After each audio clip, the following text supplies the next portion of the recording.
नमस्कार, हमारा छत्तीसगढ़ में आपका बहुत बहुत स्वागत। मैं हूं प्रियंका। सबसे पहले डालेंगे नजर आज की हेडलाइंस पर। आज से शुरू होकर 26 मार्च तक चलेगा छत्तीसगढ़ विधानसभा का बजट। राज्यपाल के अभिभाषण से होगी बजट सत्र की शुरुआत। होंगी कुल 24 बैठकें। कांकेर के ग्राम चेमरू पानी पहुंची राज्यपाल अनुसुईया उड़के। आदिवासी समुदाय द्वारा आयोजित वार्षिक कार्यक्रम सेसा पंडुम में की शिरकत। माघी पुन्नी मेला की तैयारियों का निरीक्षण कर स्वयं लिया जाएगा जायजा। छत्तीसगढ़ में नदी नालों को मिल रहा है नया जीवन। मुख्यमंत्री बघेल की पहल पर 1310 नालों की दशा संवार कर संरक्षण हो रहा है काम। शक्कर सप्लाई के नाम पर रायपुर के कारोबारी से 7 करोड़ की ठगी। महाराष्ट्र के कारोबारी के खिलाफ दर्ज किया गया मामला। गरियाबंद में पुलिस अधीक्षक के निर्देश पर चलाए जा रहे हैं अभियान के तहत हीरा तस्कर को किया गया गिरफ्तार। 11 लाख कीमत के हीरे बरामद। आप देख रहे हैं के न्यूज, खबरों का सारथी। बुलेटिन की शुरुआत करेंगे और सबसे पहले बड़ी खबर आपको बता देते हैं। आज छत्तीसगढ़ में विधानसभा का बजट पेश होना है। आज से शुरू होकर 26 मार्च तक चलेगा ये बजट सत्र। राज्यपाल के अभिभाषण से होगी सत्र की शुरुआत। सत्र के दौरान होंगी कुल 24 बैठकें। ये बड़ी खबर आपको बता रहे हैं। छत्तीसगढ़ के विधानसभा बजट सत्र की आज शुरुआत होनी है। राज्यपाल के अभिभाषण से होगी बजट सत्र की शुरुआत। सत्र के दौरान कुल 24 बैठकें की जाएंगी। आज से शुरू होकर 26 मार्च तक ये बजट सत्र चलेगा और इसमें राज्य की तमाम वर्गों के लिए अलग अलग परियोजनाओं का आना तय है और इसी को लेकर छत्तीसगढ़ की जनता आशान्मुख है। सत्र के दौरान कुल 24 बैठकें होनी हैं। विधानसभा का बजट सत्र आज से शुरू हो रहा है और इसी खबर पर ज्यादा जानकारी देने के लिए छत्तीसगढ़ से हमारे संवाददाता हमारे साथ रवि सोनकर लाइव हैं। जी रवि, आपसे जानना चाहूंगी कि आज से छत्तीसगढ़ में बजट सत्र की शुरुआत होनी है। राज्यपाल का पहले अभिभाषण होगा और उसके बाद बजट सत्र की शुरुआत की जाएगी। क्या कुछ उम्मीदें जनता को इस बजट से हैं? जी, जैसा कि मैं आपको बताना चाहूंगा कि आज जो छत्तीसगढ़ का जो बजट सत्र जो आज चालू हो रहा है, इससे कई परियोजनाओं को इससे बजट बनाया गया है। इसमें कई परियोजनाओं को इसका लाभ मिलने वाला है लोगों को। और अधिकतर जैसा कि एक छत्तीसगढ़ को यह इस रूप में देखा जाता है कि छत्तीसगढ़ एक कृषि प्रधान देश में आता है, राज्य में आता है, तो इसमें किसानों को इसमें कुछ ज्यादा अपेक्षा है। जी जी, इसके अलावा किसानों की यहाँ पर बात हो गई। हालांकि किसान देश भर के नाराज चल रहे हैं। छत्तीसगढ़ में किसानों का क्या हाल है ये आपसे जानना चाहेंगे। किसानों के अलावा अन्य वर्गों के लिए क्या कुछ आने की संभावना है? अन्य वर्गों के लिए जो परियोजनाएं हैं, जो समाज के लिए जो परियोजनाएं हैं, उसके अंतर्गत देखते हुए आज छत्तीसगढ़ के लोगों को राज्य सरकार से बहुत ज्यादा उम्मीदें हैं। इन उम्मीदों को भी अधिकतर क्योंकि पिछले बीते वर्षों से 2 वर्षों से यहाँ पे कांग्रेस की सरकार है और हर लोगों के मन में इन्होंने खरा उतरा है। पिछले बजट में भी इन्होंने अपने जो एक भूमिका थी, बहुत अच्छी भूमिका निभाई थी। इस बार भी उसी पिछले बार को देखते हुए इस बार भी बहुत अच्छी भूमिका निभाने के लिए राज्य सरकार निर्णायक कदम बजट में दिखाएगी। जी रवि, यदि हम बात करें महंगाई की, तो छत्तीसगढ़ में महंगाई से जनता किस तरह से परेशान है और क्या उम्मीदें इस बजट से लगाई जा सकती है महंगाई को लेकर? जैसा कि पिछले दिनों महंगाई को लेकर जो अभी पेट्रोल डीजल के जो बढ़ते हुए मूल्यों को लेकर जो बातें हुई थी, जिसमें बीते 2 दिन पहले ही भूपेश सरकार ने पेट्रोल पे 12 रुपए और लगभग डीजल में 4 रुपए वेट इसमें कम किया था। तो इसको देखते हुए दूसरे राज्यों की अपेक्षाओं को देखते हुए हमारे राज्य में कम से छत्तीसगढ़ राज्य में डीजल पेट्रोल के रेट बहुत ज्यादा कम है। तो इसी को देखते हुए महंगाई को लेकर भी यहाँ पे कुछ ना कुछ निर्णायक कदम उठाया जा सकता है। जी रवि, इसके अलावा आपसे जानना चाहूंगी कि राज्यपाल का अभिभाषण होना है। कितने बजे से इस अभिभाषण की शुरुआत होगी और उसके बाद बजट सत्र की? जी, जैसा कि देखा जाता है कि हर बार 11:15 से यह अभिभाषण चालू होता है। इस बार भी लगभग वही 11:15 से यह अभिभाषण शुरू होगा राज्यपाल का। जी बिल्कुल रवि, इस जानकारी के लिए आपका बहुत बहुत शुक्रिया। छत्तीसगढ़ की हम बात कर रहे हैं। आज से छत्तीसगढ़ में बजट सत्र की शुरुआत हो रही है।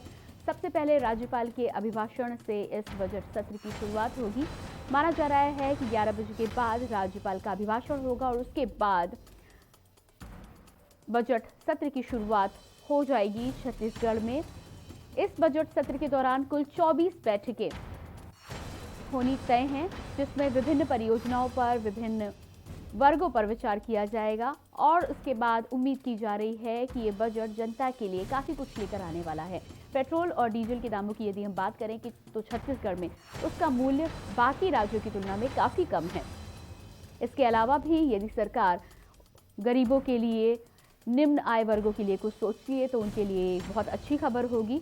फिलहाल तमाम राज्य की तमाम जनता छत्तीसगढ़ के इस बजट को लेकर आशान्वित है।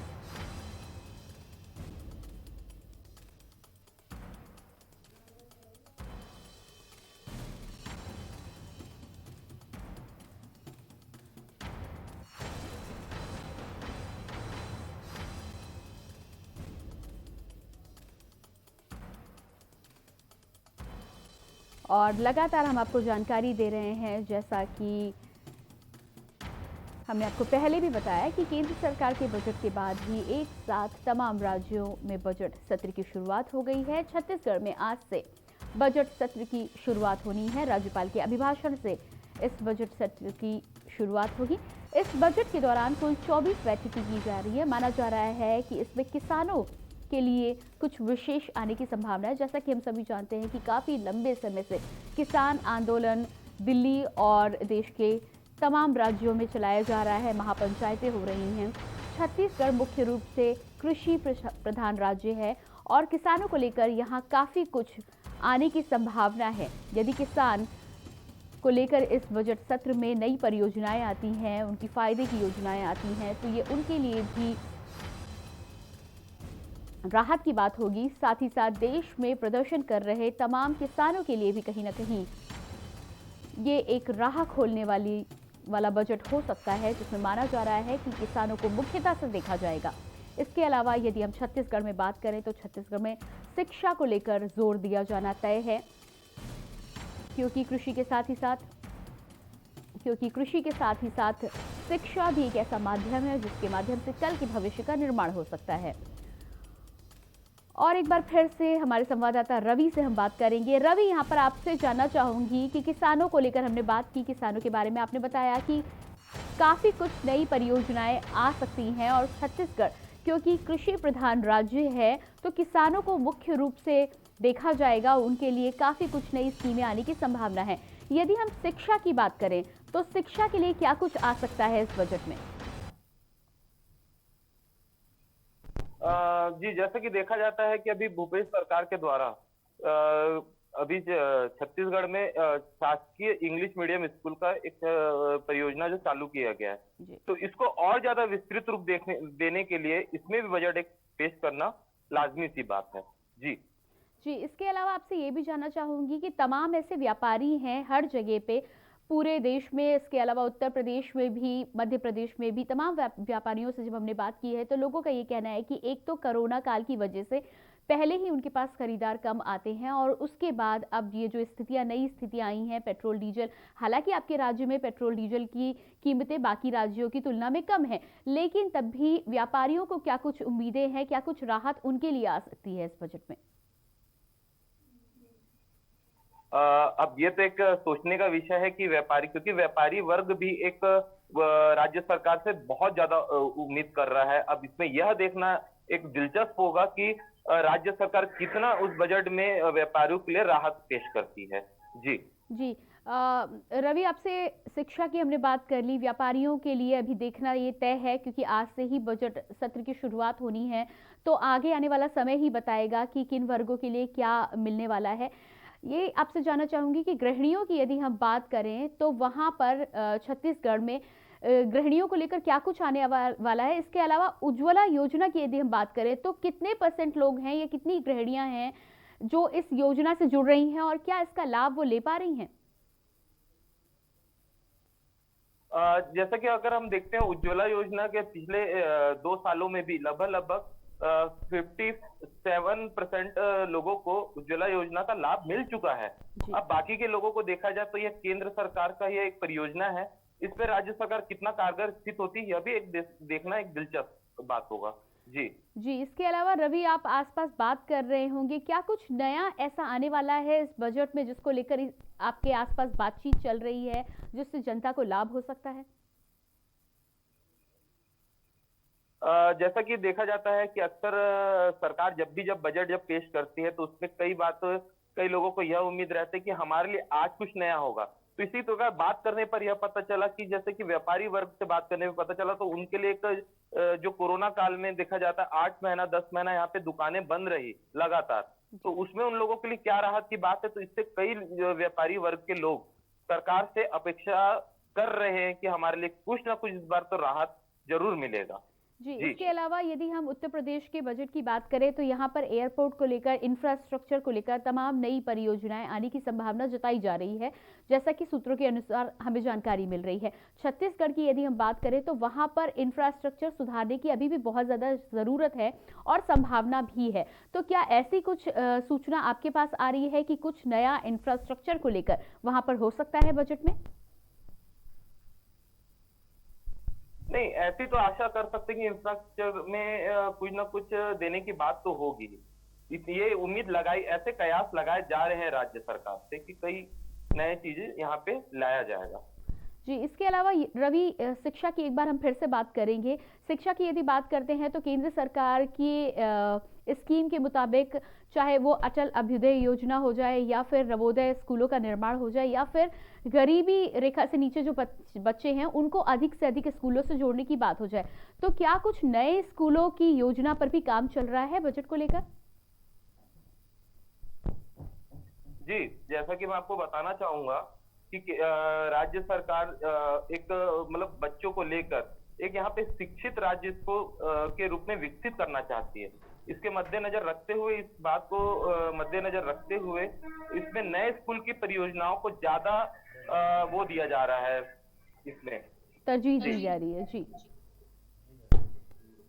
जी, रवि, आपके पास वापस आएंगे और लगातार हम बात कर रहे हैं छत्तीसगढ़ के बजट को लेकर। जिस हिसाब से हमें जानकारी मिली है हमारे संवाददाता रवि के द्वारा कि शिक्षा को लेकर तमाम कार्य किए जाने की उम्मीद इस बजट में जताई जा रही है। उम्मीद ये की जा रही है कि छत्तीसगढ़ को कृषि प्रधान राज्य के साथ ही साथ एक शिक्षित राज्य के रूप में भी प्रस्तुत किया जा सके और उसको लेकर जो भी इंफ्रास्ट्रक्चर है, जो भी बुनियादी सुविधाएं वहां की जनता को चाहिए, वो मुहैया कराने की पूरी कोशिश की जाएगी। रवि, आपसे ये जानना चाहूंगी कि शिक्षा की जब बात होती है तो ज़मीनी स्तर पर आपने देखा होगा जाकर, यदि आंगनबाड़ी की हम बात करें या प्राइमरी स्कूलों की बात करें तो वहाँ की स्थिति कैसी है, मैं ये जानना चाहूंगी और उसके बाद बात करेंगे कि बजट में क्या कुछ आ सकता है शिक्षा को लेकर। तो यहाँ पर शायद संपर्क हमारा टूट चुका है। रवि जी से दोबारा संपर्क साधने की हम कोशिश करेंगे। इसी बीच आपको लगातार हम बता दें कि छत्तीसगढ़ में आज बजट सत्र की शुरुआत होनी है। राज्यपाल के अभिभाषण से बजट सत्र की शुरुआत की जाएगी। लगभग 11 बजे के करीब राज्यपाल का अभिभाषण होगा और राज्यपाल के अभिभाषण के बाद ही बजट सत्र का शुभारंभ होगा। ऐसा बताया जा रहा है कि इस बजट सत्र के दौरान कुल 24 बैठकें होंगी जिसमें तमाम परियोजनाओं पर चर्चा की जाएगी।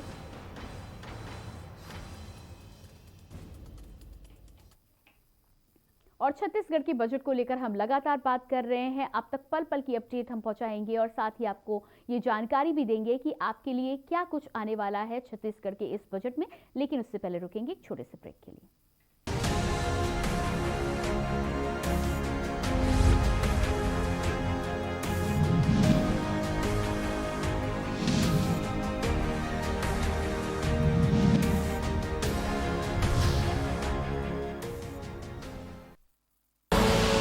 आप देख रहे हैं के न्यूज, खबरों का सारथी।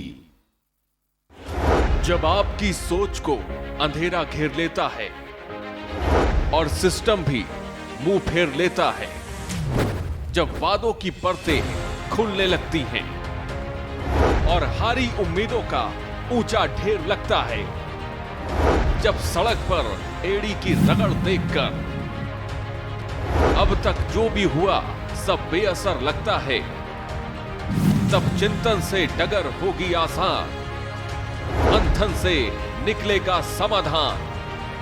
मंथन। आप देख रहे हैं के न्यूज, खबरों का सारथी।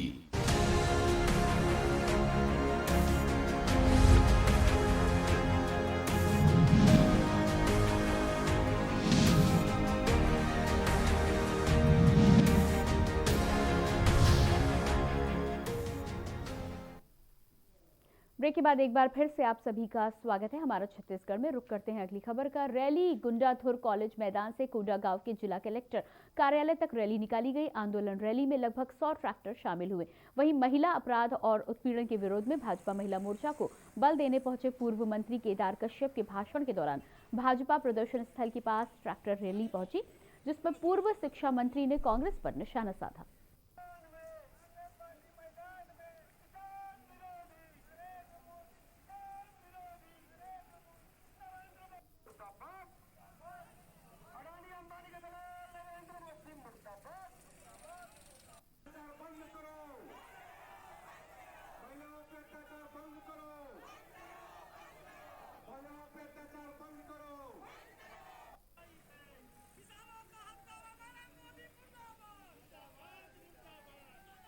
हमारे कल से वनवासी भाइयों के साथ में, किसानों के साथ में पिछली बार कलते हैं मारपीट किया गया, लाइट बंद करके मारपीट किया गया।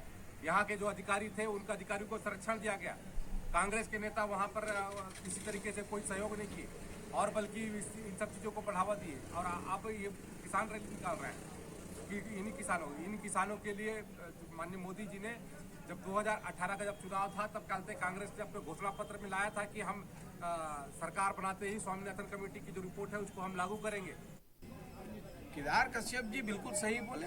सोनिया जी हमारी माता है और प्रियंका गांधी हमारी बहन है, लेकिन उनको उनकी पत्नी जो है मुन्नीबाई प्रकरण वो भी हमारी बहन है, लेकिन हमें कहीं न कहीं से तकलीफ होता है कि हमारी बहन ऐसे नकली परीक्षार्थी कैसे बने। और ये जो धरना भारतीय जनता पार्टी का है ये तो अपना वजूद संभालने के लिए पूरे देश भर में अन्य जगह जहां पर कांग्रेस की सरकार नहीं है वहां पर अन्याय कर रहे हैं किसानों के ऊपर। खबर छत्तीसगढ़ के कांकेर से है, जहां बीएसएफ जवानों ने 3 आईडी बम को बरामद किया है। नक्सली बड़ी घटना को अंजाम देने की फिराक में थे, लेकिन बीएसएफ के जवानों ने बड़ा हादसा होने से पहले ही बम को बरामद कर लिया है। बीएसएफ की 17वीं बटालियन की कार्रवाई से वायरलेस रेडियो सेट भी बरामद किया गया है। आमाबेड़ा थाना क्षेत्र में सुरक्षा बलों को नुकसान पहुंचाने के लिए माओवादियों ने ये बम लगाया था।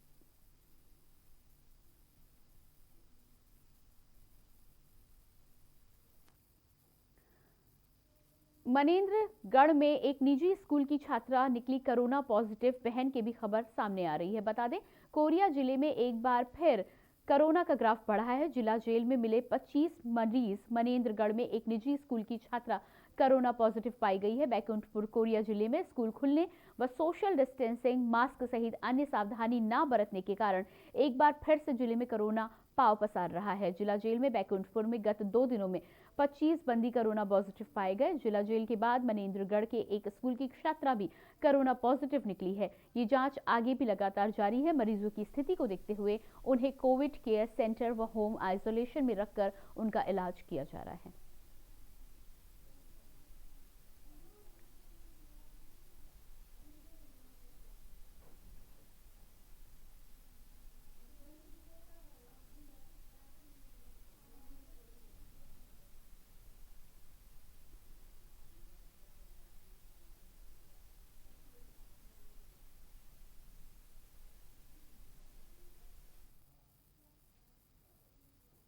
प्रदेश की राज्यपाल अनुसुईया उइके कांकेर जिले के अंतागढ़ विकासखंड अंतर्गत ग्राम टेमरू पानी में आयोजित आदिवासी बुड़ाल पेन पोदरगुमा गोंडवाना विकास समिति के वार्षिक सेसा पंडुम कार्यक्रम में शामिल होने के लिए पहुंची। उन्होंने कार्यक्रम में कहा कि हमारे आदिवासी समाज के प्रमुख समाज को जागरूक करें, संगठित करें और उन्हें शिक्षा, स्वास्थ्य और रोजगार मूलक योजनाओं से जोड़े। साथ ही समाज को बांटने वाले तत्वों से हमें सचेत रहना चाहिए।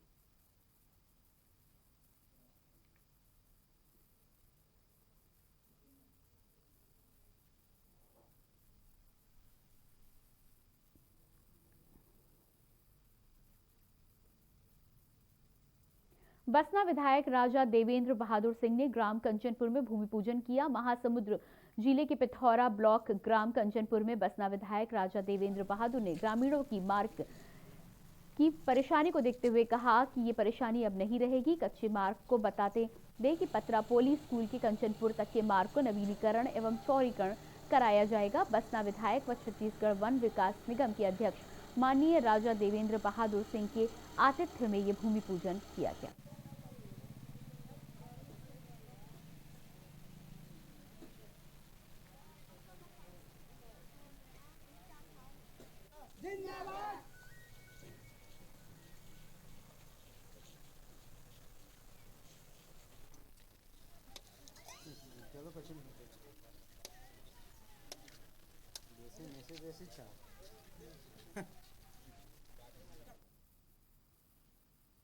छत्तीसगढ़ में विधानसभा सत्र की शुरुआत हो रही है, जिसे लेकर विपक्ष पूरी तरह से तैयार नजर आ रहा है और सरकार को सदन में घेरने की तैयारी भी कर ली है। पिछले विधानसभा सत्र और इस विधानसभा सत्र के बीच में घटित उन सभी महत्वपूर्ण मुद्दों को लेकर विपक्ष सरकार पर हमलावर होने वाला है। नेता प्रतिपक्ष धर्मलाल कौशिक ने बताया कि इस विधानसभा सत्र में भारतीय जनता पार्टी प्रदेश की कानून व्यवस्था, बेटियों की सुरक्षा और किसानों की धान खरीदी जैसे महत्वपूर्ण मुद्दे को लेकर सदन में अपनी बात रखेंगे। साथ ही नेता प्रतिपक्ष ने कहा कि छत्तीसगढ़ के जनता के हितों से संबंधित बातों को सदन में चर्चा के माध्यम से रखा जाएगा, चाहे वह प्रधानमंत्री आवास योजना की किस्त जारी नहीं होने की बात हो या फिर 15 वित्त आयोग के पैसे नहीं मिलने की जैसे महत्वपूर्ण मुद्दे को लेकर भी विपक्ष सरकार को घेरने की तैयारी में है।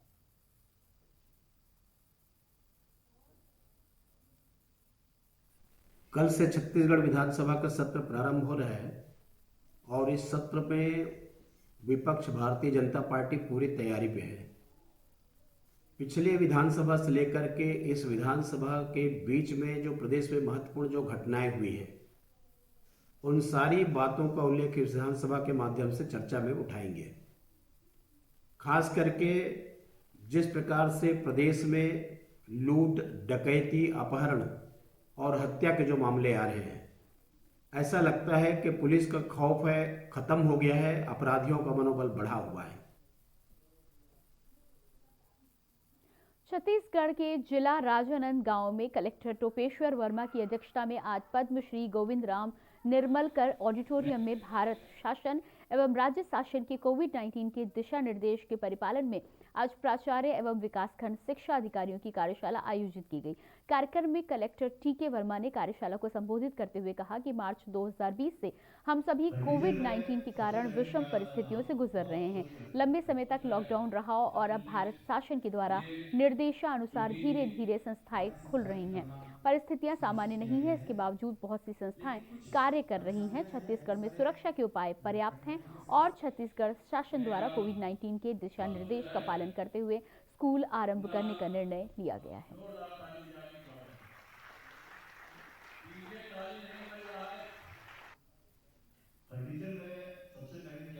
चुनौतियां हैं कि सभी बच्चे स्वस्थ होकर स्कूल पहुंचे, स्वस्थ रहें, शिक्षा के जितने भी स्टाफ है सभी स्वस्थ होकर अपना काम करें। और इसके लिए आज शिक्षा विभाग द्वारा एक कार्यशाला रखी गई है, जिसमें खंड शिक्षा अधिकारी, प्रिंसिपल्स, टीचर्स उपस्थित हैं और जिलाधीश महोदय के निर्देशन में ये कार्यशाला आयोजित हुई है। इसमें इन सभी को किस तरह का प्रोटोकॉल का पालन स्कूल में होना चाहिए, वो सब के बारे में डिटेल में जानकारी दी गई है और जिस किसी को भी लक्षण हो उसकी जांच 24 घंटे के अंदर करवाने भी निर्देश दिए गए हैं। एक कैंपस में रह रहे थे क्लोजली रूप में कांटेक्ट करते हुए, इसलिए थोड़ा संख्या वहाँ बढ़ी है। और बाकी शाला संचालन में चुनौतियाँ तो हैं, चूँकि बच्चे अलग अलग गांव से आते हैं, तो उसी को सावधानी बरतने के लिए आज सभी जिले भर के जितने भी शासकीय हाई स्कूल, हायर सेकेंडरी है, सभी के प्राचार्य, बीओ बीआरसी की एक बैठक बुलाई गई थी। उन्हें कोरोना के जो लक्षण है, बचाव है, उपाय है, उसके बारे में विस्तृत दिशा निर्देश पहले ही जारी किया जा चुका था, उन्हें पुनः बताया गया। और फिलहाल इस बुलेटिन में इतना ही, लेकिन आप बने रहिए के न्यूज़ इंडिया के साथ।